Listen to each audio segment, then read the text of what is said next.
Here for Thursday, we are now comparing adjectives.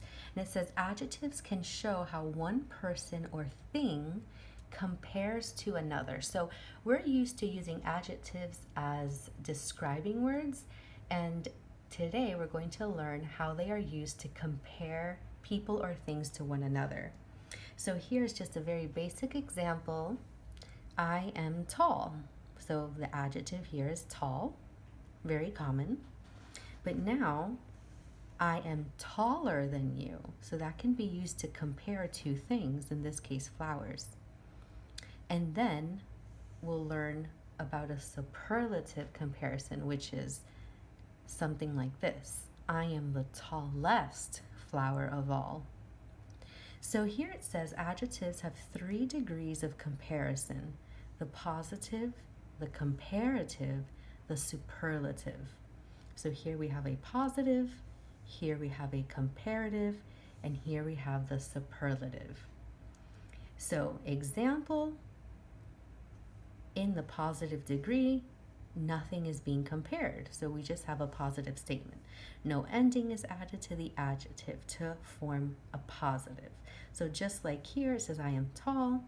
Here it says Spot is a smart dog. So no one is comparing anything here. But now, in the comparative degree, 2 people or things are being compared. And to form the comparative, you're going to add ER to the end of a 1-syllable adjective. Use more or less before an adjective of 2 or more syllables. And we'll get into that a little bit more later, when to add ER and when to add more or less. So here we have our comparative. So just like here, it says I am taller than you. Spot is smarter than Rex. In the superlative degree, 3 or more people or things are being compared.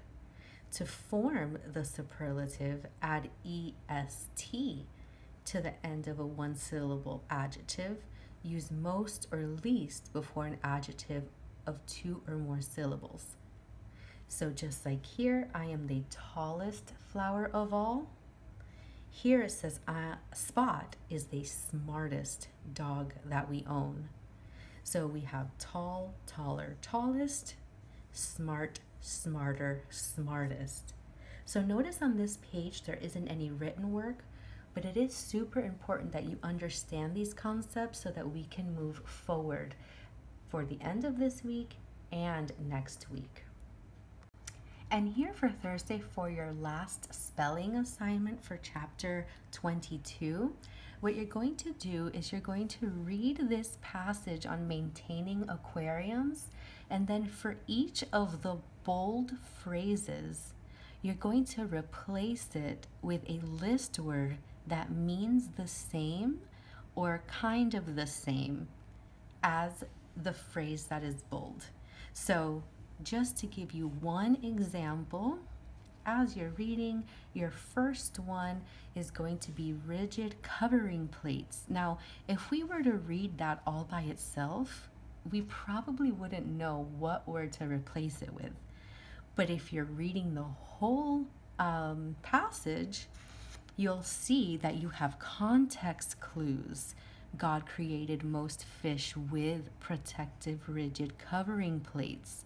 So if it says that fish were created with these protective rigid covering plates, what's probably from our list going to be the word? What are those rigid little plates on all fish called? Well, if we think about the anatomy of fish, you're probably going to remember that they're covered in scales. So you would replace this phrase with scales and then write scales on number 1 down here. So just replacing the phrases or words with a list word and making sure that you find all 12 and then write the correct list word here below.